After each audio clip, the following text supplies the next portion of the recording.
प्रकार से आप स्क्रीन बोर्ड पर देख रहे हैं, आपका टॉपिक है न्यूक्लिक एसिड, जिसको हिंदी में बोलते हैं न्यूक्लिक अम्ल। ठीक है ना, ये आपका टॉपिक अच्छा टॉपिक है और यह टॉपिक आपका इम्पोर्टेंट भी है, बोर्ड एग्जाम में पूछने वाला क्वेश्चन है। ठीक है ना, तो इसको आपको अच्छे से प्रिपेयर करना है, अच्छे से लर्न करना है। तो इस प्रकार से आपका जो टॉपिक शुरू हो रहा है इसका नाम है न्यूक्लिक एसिड। तो यहाँ पे आप देख लीजिए न्यूक्लिक एसिड के बारे में आपको क्या स्टडी करना है। पहले तो ये देखना है कि न्यूक्लिक मीन्स क्या होगा और एसिड मीन्स क्या होगा। न्यूक्लिक को न्यूक्लिक बोलेंगे और एसिड को बोलते हैं अम्ल। ठीक है, जैसा कि आपने पिछली क्लासों की जो वीडियोस देखे हैं, पढ़े होंगे, उसमें आपको साफ साफ दिखाई दे रहा होगा। क्लियर है। अब बात करते हैं यहाँ पर न्यूक्लिक एसिड की। ठीक है, तो न्यूक्लिक वर्ड को, न्यूक्लिक शब्द को हमने क्या किया, इसको दो भाग में डिवाइड कर लिया। एक तो लिखा है आपका न्यू, इसे बोलते हैं NU, इसका मीन्स हो जाएगा न्यू। यहाँ तक किसे बोलते हैं नया, क्या बोलेंगे, इसे बोलेंगे नया, हिंदी में बोलेंगे नया।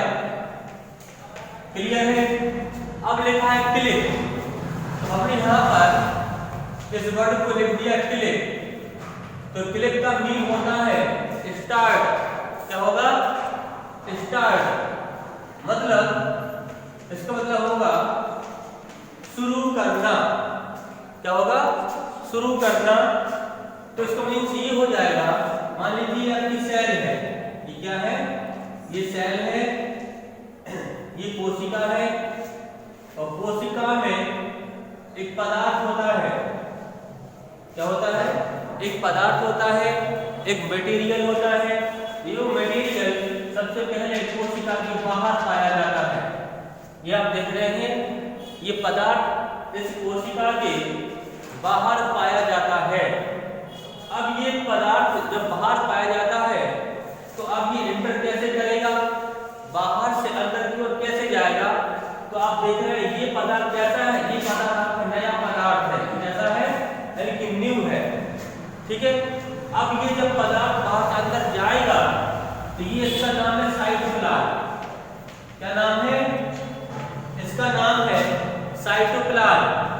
तो साइटोप्लाज्म में सबसे पहले पदार्थ आ जाएगा, आ गया। अब इसका नाम है न्यूक्लियस, इसका नाम है न्यूक्लियस यानी कि केंद्रक। जब तक बाहर का पदार्थ अंदर नहीं जाएगा तो क्या होगा, कोई सा वर्क या न्यूक्लियस वर्क नहीं करेगा, अंदर का कोई सा फंक्शन स्टार्ट नहीं होगा। तो इसका मतलब यही है कि नया पदार्थ, बाहर का कोई पदार्थ अंदर जाएगा तभी काम शुरू होगा, तभी कोई वर्क होगा। इसको बोलते हैं न्यूक्लियस। क्लियर है ना। जिस प्रकार से हम लोग बाइक चलाते हैं, ठीक है, तो उसको स्टार्ट करेंगे तभी बाइक आगे को बढ़ेगी, स्टार्ट नहीं करेंगे तो अंदर की एक भी प्रोसेस शुरू नहीं होगी। तो इस समय ये सिद्ध होता है कि बाहर का पदार्थ जो नया होता है वो कोशिका के अंदर जाएगा तभी न्यूक्लियस वर्क करेगा। अगर नहीं जाएगा तो न्यूक्लियस कैसा हो जाएगा, न्यूक्लियस डैमेज हो जाएगा, नष्ट हो जाएगा, वर्क नहीं करेगा। क्लियर हो गया। अब बात करते हैं एसिड की। यहाँ पे लिखा है एसिड। तो एसिड को हमने क्या किया, इसको भी दो भाग में डिवाइड कर लिया। एक तो आपका ए हो गया और दूसरा हो गया एसिड। ए का मतलब होगा एक, यानी कि वन। क्या हो जाएगा, वन हो जाएगा, यानी कि एक हो जाएगा। ठीक है, अब उसके बाद क्या करना है, ये लिखा एसिड, इसका मतलब होगा मटेरियल। क्या होगा, मटेरियल, और हिंदी में बोलते हैं कि पदार्थ। तो क्या है, एक मटेरियल है, एक पदार्थ है, जिसे बोलते हैं एसिड। क्या बोलेंगे, एसिड। तो इसका मतलब हो जाएगा एक ऐसा पदार्थ जो न्यूक्लियस के अंदर पाया जाता है, ऐसा पदार्थ जो केंद्रक के अंदर पाया जाता है, पाया जाता है। क्लियर है। तो इस प्रकार से उसे बोलते हैं न्यूक्लिक एसिड बोलेंगे।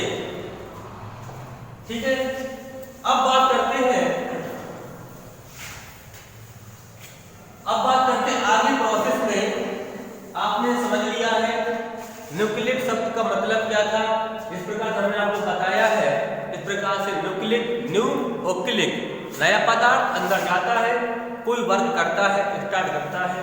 एक पदार्थ ऐसा है जब अंदर जाएगा तो मूवमेंट होंगे, फंक्शन होगा, न्यूक्लियस वर्क करेगा।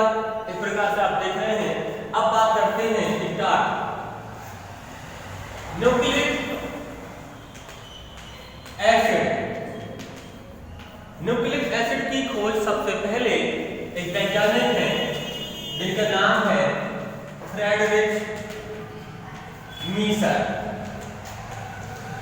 फ्रेडरिक मीसर ने 1869 में 1871 तक 1869 में और 1871 तक क्या किया? न्यूक्लिक एसिड की खोज की। क्लियर है? कहां पर खोज की? तो हम बता दें, आपके अंदर, आपके शरीर पर क्या होता है, एक पस सेल पाई जाती है। पस सेल को बोलते हैं हिंदी में मवाद कोशिका। फ्रेडरिक मीसर ने मवाद कोशिका में, मवाद कोशिका मीन्स जैसे हमारे स्किन पर लग जाती है, फुंसी हो जाती है, फोड़ा हो जाता है, तो जो पदार्थ होता है पीले टाइप का, येलो टाइप का जो पदार्थ होता है मटेरियल, उसमें उसकी कोशिका में मीन्स मवाद कोशिका, जैसे ट्यूब निकलती है, आप ट्यूब बोलते हैं, मवाद बोलते हैं, उसी कोशिका में, मान लीजिए ये कोशिका है, ये कौन सी कोशिका है? ये आपकी मवाद कोशिका है। तो मवाद कोशिका के केंद्रक में न्यूक्लिक अम्ल की खोज की गई थी। ये क्या है? केंद्रक है, ये मवाद कोशिका है, ठीक है ना? ये केंद्रक है, इसका नाम है केंद्रक। फिर से समझ लीजिए, फ्रेडरिक मीसर ने 1869 से 1871 के बीच में मवाद कोशिका के केंद्रक में खोज की थी। तो इन्होंने नाम दिया, इन्होंने क्या नाम दिया? इन्होंने नाम दिया न्यूक्लिन। क्या नाम दिया? इन्होंने नाम दिया न्यूक्लिन। न्यूक्लिन नाम दिया, न्यूक्लिक एसिड का नाम नहीं दिया। इन्होंने इसलिए नाम दिया न्यूक्लिन का क्योंकि इन्होंने इस कोशिका के केंद्र में खोज की थी। तो केंद्र का नाम होता है न्यूक्लियस। क्या नाम होगा? इसका नाम होगा न्यूक्लियस। तो न्यूक्लियस से बनता है न्यूक्लिन। इसलिए इन्होंने, फ्रेडरिक मीसर ने न्यूक्लिक अम्ल नहीं कहा, क्या कहा? न्यूक्लिन कहा, क्योंकि इन्होंने कहां पर खोज की थी? केंद्रक में खोज की थी, तो नाम बताया न्यूक्लिन। ठीक है। अब बात करते हैं दूसरे साइंटिस्ट की, जिनका नाम है आइटमान, जिनका नाम है आइटमान। आइटमान ने क्या किया? 1899 में न्यूक्लिक अम्ल की खोज की। कहां पे? इसी में की। तो इसमें देखा ऑल एसिड, इसमें देखा बहुत सारे अम्ल पाए जाते हैं। आइटमान कहते हैं कि मवाद कोशिका के न्यूक्लियस में एक अम्ल नहीं होता है, बहुत सारे अम्ल पाए जाते हैं। तो अम्लीय प्रवृत्ति के आधार पर, अम्लीय प्रवृत्ति के आधार पर आइटमान ने नाम दे दिया न्यूक्लिक एसिड, क्योंकि इसमें बहुत सारे अम्ल पाए गए। इसलिए अम्लीय प्रवृत्ति के आधार पर आइटमान ने नाम दे दिया न्यूक्लिक एसिड। तब से मालूम पड़ता है कि मवाद कोशिका का जो केंद्रक होता है उसमें क्या होता है? उसमें न्यूक्लिक अम्ल पाया जाता है। यहाँ तक आपकी बात क्लियर हो जाती है कि आपको मालूम पड़ गया कि न्यूक्लिक एसिड कहाँ से मिला, कैसे आया, किसने दिया। तो अब बात करते हैं आगे की ओर। अब बात करते हैं आगे ये देखना है कि न्यूक्लिक एसिड का निर्माण कैसे होता है, मतलब फॉर्मेशन। न्यूक्लिक एसिड का निर्माण कैसे होता है? ठीक है। तो अब देख लीजिए, कार्बन, हाइड्रोजन, नाइट्रोजन, फास्फोरस और oxygen. Carbon, hydrogen, nitrogen, phosphorus, oxygen, ये सभी 5 तत्व एलिमेंट्स मिलकर के एक बड़ा अणु बनाते हैं। क्या बनाएंगे? एक बड़ा अणु बनाएंगे। जब एक बड़ा अणु बन जाएगा, क्या बन गया? ये अणु बन गया, तब बनता है nucleic acid. Carbon, hydrogen, nitrogen, phosphorus, oxygen, ये सभी मिलकर के एक बड़ा अणु बनाते हैं, मॉलिक्यूलर बनाएंगे, तब जाकर के न्यूक्लिक एसिड का निर्माण होता है। ठीक है, अब आप आगे देखिए, इसमें हमने बता दिया कि न्यूक्लिक एसिड का निर्माण किस प्रकार से हुआ। अब बात करते आगे कि nucleic acid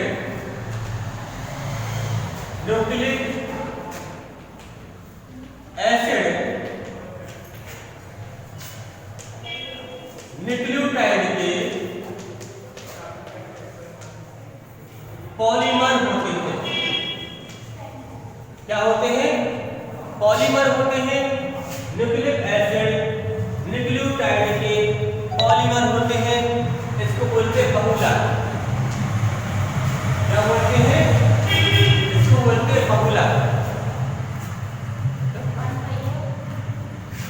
nucleic acid nucleotide के पॉलीमर होते हैं, मतलब बहुलक होते हैं। ठीक है ना? न्यूक्लिक एसिड न्यूक्लियोटाइड के क्या होते हैं? पॉलीमर होते हैं। ठीक है ना? मतलब इन्हें बोलते हैं बहुलक। आगे बात करते हैं कि न्यूक्लियोटाइड का जो अणु होता है, न्यूक्लियोटाइड का जो अणु होगा, इसे बोलते हैं मॉलिक्यूलर। न्यूक्लियोटाइड का अणु यानी कि मॉलिक्यूलर आपस में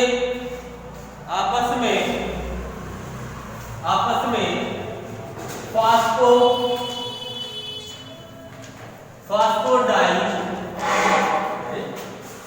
ईस्टर बॉन्ड द्वारा फास्फोडाइस्टर बॉन्ड द्वारा आपस में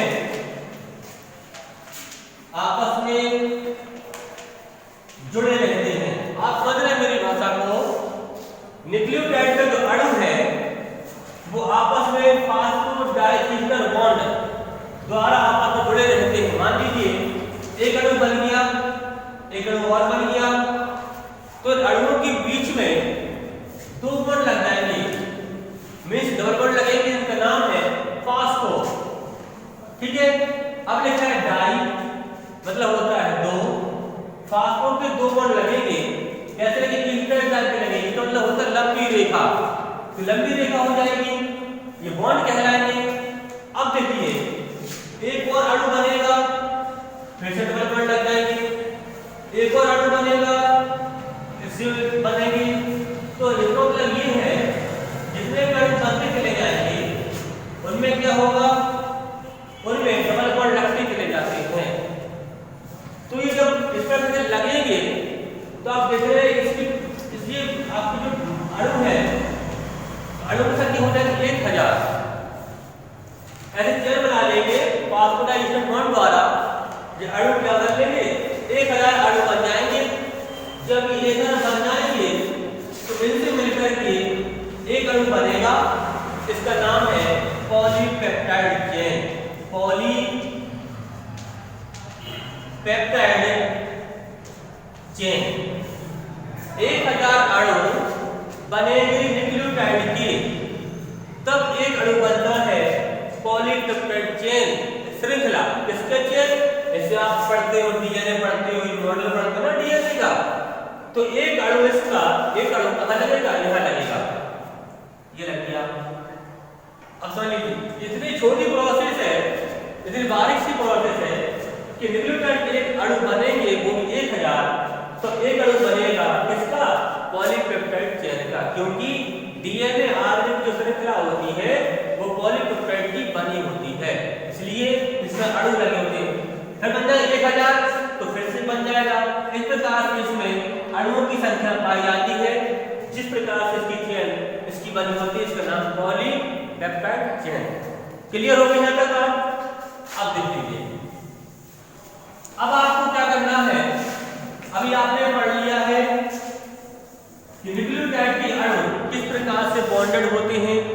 प्रकार से चैन बनाते हैं, किस प्रकार से पॉलीपेप्टाइड चैन का निर्माण करते हैं, किस प्रकार से डीएनए बनेगा। अब देख लीजिए, अब बात करते हैं न्यूक्लियोटाइड का जो अणु कैसे बनता है। ठीक है, अब बात करते हैं न्यूक्लियोटाइड का अणु कैसे बनेगा, कैसे बनेगा। तो यह देखिए,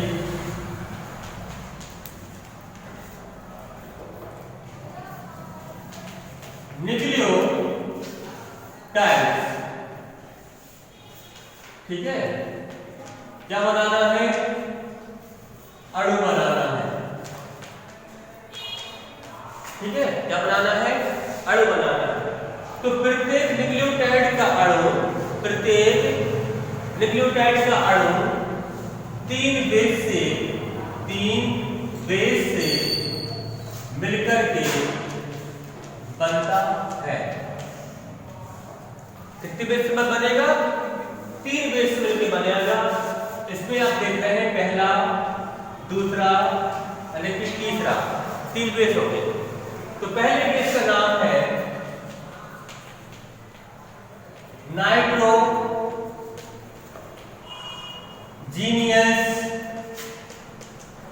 बेस, दूसरा है पेंटोस शुगर, और तीसरा है आपका फास्फोरिक एसिड या ग्रुप। अब आप देख रहे हैं कि इस अणु की बात हो रही है, प्रत्येक अणु की बात, एक अणु की बात हो रही है। ठीक है ना, एक अणु होगा उसकी बात हो रही है। 1000 तो बाद में बनेंगे, पहले एक बनता है। तो एक अणु कैसे बनेगा, नाइट्रोजीनियस बेस, पेंटोस शुगर और फास्फोरिक एसिड, ये 3 आपके बेस मिलकर के न्यूक्लियोटाइड का एक अणु का निर्माण करता है। क्लियर है। अब देख लीजिए,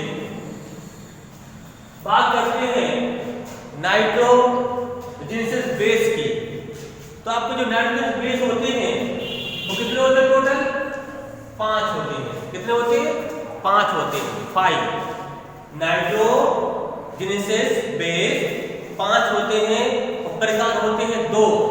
कितने प्रकार होगा, 2 प्रकार, एक और एक होते 5 है और प्रकार होते हैं 2।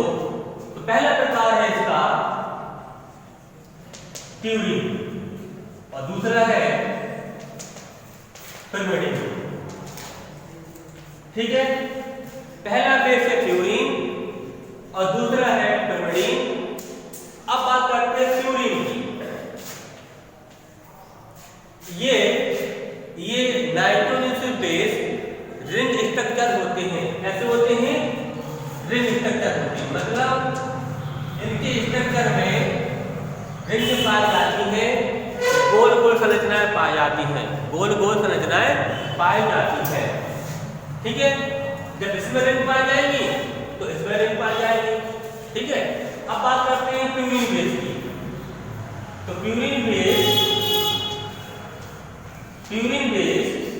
2 रिंग वाली संरचना होती है। प्यूरिन बेस 2 रिंग वाली संरचना होती है, इसलिए है 2 प्रकार का। पहला आपका हो जाएगा एडेनिन और दूसरा हो जाएगा ग्वानिन। ठीक है, प्यूरिन बेस में 2 रिंग वाली संरचना पाई जाती है, इसलिए है 2 प्रकार का, एक एडेनिन एक ग्वानिन, एक एडेनिन एक ग्वानिन। तो एडेनिन ग्वानिन 2 रिंग हो जाएगी। तो एडेनिन कहां पे प्रेजेंट होता है, एडेनिन कहां प्रेजेंट होगा, एडेनिन होगा आपका डीएनए और आरएनए में। एडेनिन डीएनए आरएनए में प्रेजेंट होता है, और आपका जो ग्वानिन है वो भी आपका डीएनए और आरएनए में प्रेजेंट होता है। चल तो इसमें क्या होगा, डीएनए क्या होगा, एडेनिन डीएनए आरएनए में पाया जाता है और ग्वानिन भी डीएनए आरएनए में पाया जाता है। ठीक, अब बात करते हैं पिरिमिडीन बेस की। तो पिरिमिडीन बेस में एक रिंग पाई जाती है, one ring structure, one ring. Pyrimidine base में एक रिंग पाई जाती है, लेकिन ये होते हैं 3 प्रकार से। कितने प्रकार से होते हैं? 3 प्रकार से। अभी आपने पढ़ा था कि प्यूरिन बेस में 2 रिंग पाई जाती है, इसलिए 2 प्रकार का, एडेनिन और ग्वानिन। अब आप मुझसे पढ़ रहे हो कि प्यूरिन बेस में एक रिंग पाई जाती है, प्रकार ये 3 है। पहला प्रकार आपका है साइटोसिन, पहला प्रकार है साइटोसिन मतलब सी, और दूसरा है थायमिडीन, ठीक है ना, दूसरा है थायमिडीन यानी टी, और तीसरा है यूरेसिल, इसे बोलते हैं यू। जैसे एडेनिन को ए बोलते हैं, ग्वानिन को जी बोलते हैं, साइटोसिन को सी बोलते हैं, थायमिडीन को टी बोलते हैं और यूरेसिल को यू बोलते हैं। अब बात करते हैं साइटोसिन। तो साइटोसिन आपका डीएनए और आरएनए में पाया जाता है, डीएनए और आरएनए में पाया जाता है। और थायमिन कहां पाया जाएगा? केवल डीएनए में पाया जाता है। और यूरेसिल कहां पाया जाएगा? यूरेसिल केवल आपके आरएनए में पाया जाता है। ठीक है, अब देख लीजिए, अभी हमने आपको बताया था कि प्यूरिन बेस में 2 रिंग पाई जाती है, इसलिए 2 प्रकार का, एडेनिन और ग्वानिन। प्यूरिन बेस में एक रिंग पाई जाती है, 3 प्रकार के होते हैं। अब इसको समझ आ गया आपको कि रिंग कहां पाई जाती है। मान लीजिए डीएनए है, ये आरएनए है, तो डीएनए आरएनए में क्या करना है, इसमें लिखेंगे एडेनिन एडेनिन, ग्वानिन ग्वानिन, और थायमिन यूरेसिल, साइटोसिन साइटोसिन। अब देखिए प्यूरिन बेस में एडेनिन डीएनए आरएनए में पाया जाता है, डीएनए आरएनए पाया जाता तो एक रिंग बन जाएगी, एक रिंग बन गई, बन गई, ये रिंग बन गया, एडेनिन की रिंग बन गई। दूसरा आप देख रहे हैं ग्वानिन, कहां प्रेजेंट है? डीएनए आरएनए में है ना, तो ग्वानिन आपका डीएनए आरएनए दोनों प्रेजेंट है, तो आपकी 2 रिंग बन जाएंगी। तो इसलिए प्यूरिन बेस में 2 रिंग पाई जाती है, एक रिंग और 2 रिंग, इसलिए 2 प्रकार का। अब देख रहे हैं पिरिमिडीन में एक रिंग पाई जाती है, प्रकार 3 होते हैं। पहला आपका साइटोसिन, कब प्रेजेंट है? डीएनए आरएनए में, तो सी जो हो जाएगा साइटोसिन, देखिए दोनों प्रेजेंट है, तो एक रिंग बनेगी। अब अगर थायमिन, थायमिन कहां पर है? केवल डीएनए में, तो डीएनए में है। अब जो चीज डीएनए में है इसमें नहीं है, आरएनए में नहीं है, तो रिंग नहीं बनेगी। रिंग जब बनती है जब वो चीज दोनों में प्रेजेंट हो तब रिंग बनेगी, रिंग नहीं बनेगी। अब लिखा है यूरेसिल, तो यूरेसिल कहां प्रेजेंट है? आरएनए में, डीएनए में नहीं है, इसलिए रिंग नहीं बनेगी। इसलिए इसमें क्या बनेगी? एक रिंग की संरचना बनेगी, और प्यूरिन बेस में 2 रिंग बनेगी, और अब प्यूरिन में एक रिंग बनेगी, प्रकार होंगे 3। क्लियर हो गया? आपका पहला टॉपिक नाइट्रोजन बेस आपका क्लियर हो जाता है। हमने आपको ये बताया है कि 5 होते हैं, गिन लीजिए, आप काउंट कर लीजिए, 1 और 1 2 3 4 और 5, कितने होते हैं? तो नाइट्रोजन प्रकार के 5 होते हैं, प्रकार 2 होते हैं। ठीक है, अब आप आगे देखिए, आगे टॉपिक है आपका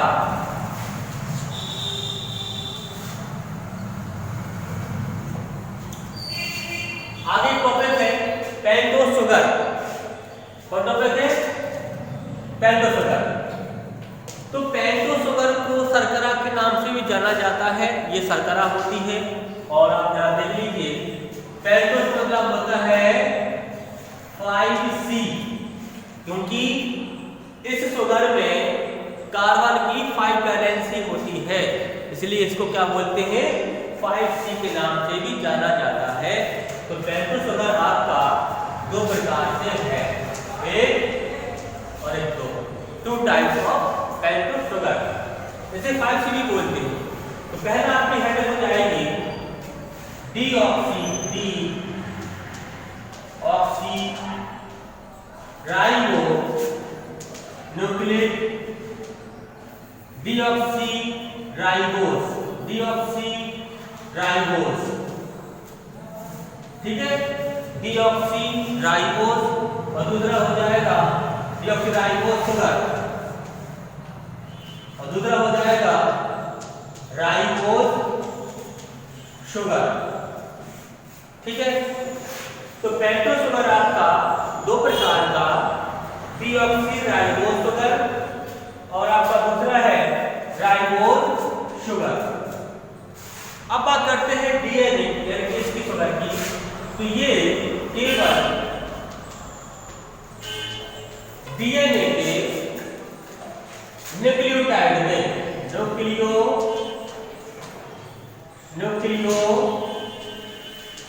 टाइड में पाए जाते हैं। आपकी डीऑक्सी राइबोस शुगर डीएनए के न्यूक्लियोटाइड में पाए जाते हैं। अब बात करते हैं राइबोस शुगर की। यह केवल आरएनए के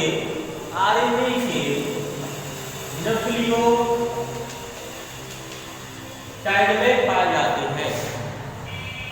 राइबोस शुगर आपके कहाँ पाए जाते हैं, आरएनए के न्यूक्लियोटाइड में पाए जाते हैं।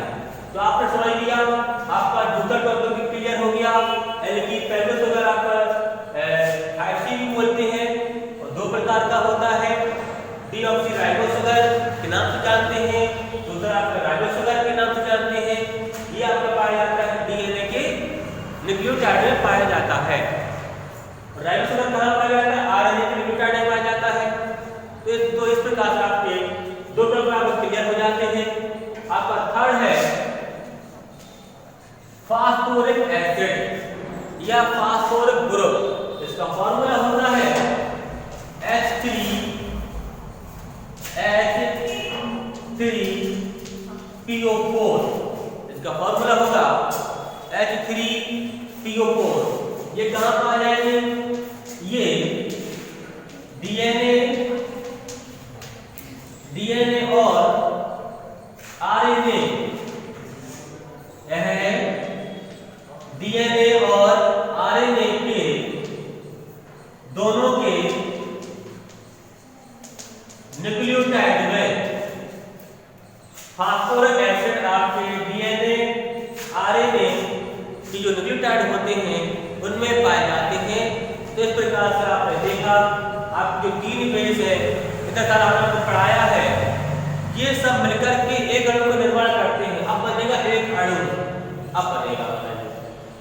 इतनी लंबी प्रोसेस है कि इतना पढ़ाने के बाद जब आपका एक अणु बनता है, इसका न्यूक्लियोटाइड का एक अणु बनेगा, तब जाकर के क्या होगा, वह इतनी प्रोसेस चलेगी, फिर बॉन्ड लगेगा, दूसरा बनेगा, बॉन्ड लगेगा, तीसरा बनेगा, बॉन्ड लगेगा, चौथा बनेगा। जब ये 1000 हो जाएंगे, जब यह 1000 हो जाएंगे, तब एक अणु बनेगा। किसका बनेगा, इसका नाम है पॉलीपेप्टाइड चेन, तब बनेगा एक अणु। आप देख लीजिए कितने बार से आपको पढ़ाया हमने। इस प्रकार से आप समझ गए हैं कि 3 बेस मिलकर के एक अणु बनता है न्यूक्लियोटाइड का, ठीक है। आगे देखिए, आगे टॉपिक आपका चेंज हो जाएगा। ये आपका अभी तक न्यूक्लिक एसिड ही चल रहा था, यहां से आपका थोड़ा चेंज हो जाएगा। तो क्या लिखना है,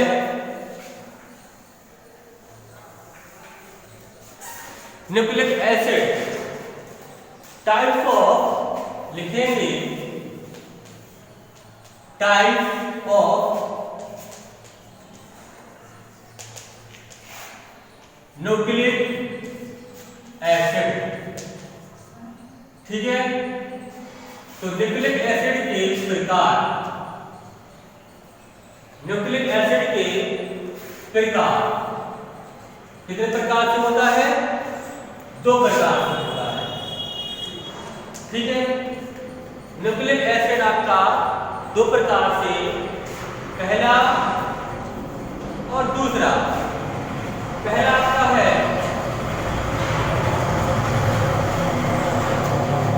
डीऑक्सी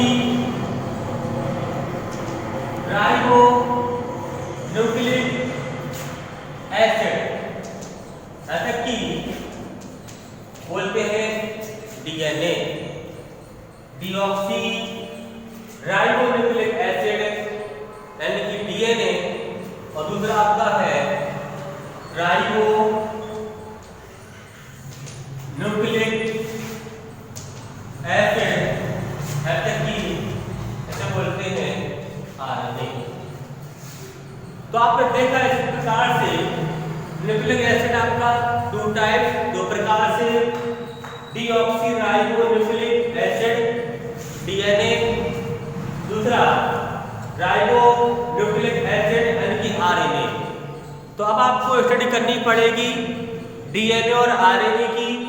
तो आपको हमने टॉपिक आपका आज हमने क्या करा दिया है? फिनिश करा दिया है।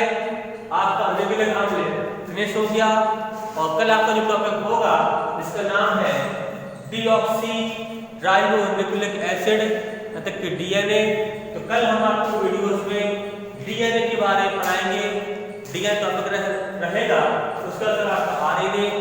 तो इस प्रकार से आपको स्टडी करना है, और आपको जो स्टडी मिल रही है इस स्टडी को आप नोट करें और वीडियो को अच्छे से देखें, और आपस में लोगों को शेयर करें, जिससे आपको हमें भी उसमें अच्छा लगेगा और आपकी पढ़ाई भी कंटिन्यू चलेगी।